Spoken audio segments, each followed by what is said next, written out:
বছর একটি খুনি ফ্যাসিস্ট সরকার রাষ্ট্রে ক্ষমতায় ছিল। এই খালেদ তালুকদার খুলনার মেয়র মন্ত্রী এখানের এমপি ছিল, তার স্ত্রী হাবিবুল্লাহ এখানের অবৈধ এমপি ছিলেন, মন্ত্রী ছিলেন। শেখ হাসিনা এই বাগেরহাটের এমপি ছিলেন, তার ভাই শেখ হেলাল এই বাগেরহাটের এমপি ছিলেন, তার ছেলে এই বাগেরহাটের এমপি ছিল তন্ময়। সন্ত্রাসের জনপদ কায়েম করেছিল ওই বাগেরহাটে।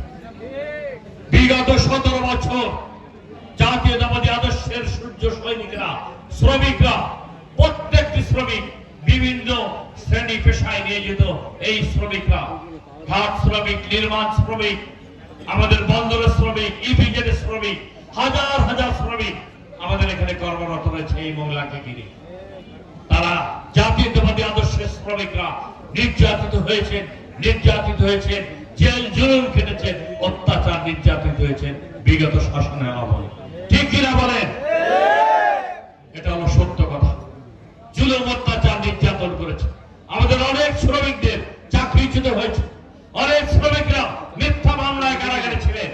আমার সাথে বাগেরহাট জেলে ছিলেন অনেক শ্রমিক, এই মংলার অনেক নেতা আছে। আজ আমার স্মৃতিতে সেটা আছে। খুনি হাসিনার আমল বাগেরহাট জেল কারাগারে আমরা ছিলাম, অন্যায় ভাবে এদেরকে কারারুদ্ধ করে নির্যাতন করা হয়েছে। প্রিয় বন্ধুরা আমার, আজকে আমি শুধু এটুকুই বলতে চাই, আজকের এই অন্তর্বর্তীকালীন সরকারের কাছে আমাদের দাবি, আপনারা যৌক্তিক সময় তাল ভাঙা না করে, সময় ক্ষেপণ না করে, মানুষের আকাঙ্ক্ষা, মানুষ চাচ্ছে তাদের ভোটাধিকার প্রয়োগের মাধ্যমে, তাদের পছন্দের প্রতিনিধিদের মাধ্যমে রাষ্ট্র পরিচালনা করে গণতান্ত্রিক শাসন ব্যবস্থায় বাংলাদেশকে ফিরিয়ে আসতে হবে।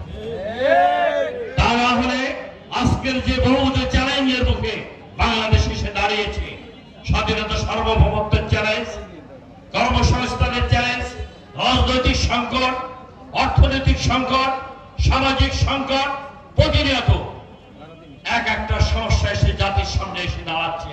মানুষ কত বিহ্বল হচ্ছে, জাতীয় নিরাপত্তা মানুষের বিঘ্নিত হচ্ছে, কর্মসংস্থানের অভাব সৃষ্টি হচ্ছে, শত শত শিল্প কলকারখানা ইতিমধ্যে বন্ধ হয়ে গেছে এই 7-8 মাসে। এদেশ থেকে হাজার হাজার কোটি কোটি টাকা বিদেশে পাচার হয়ে গেছে গত 17 বছর।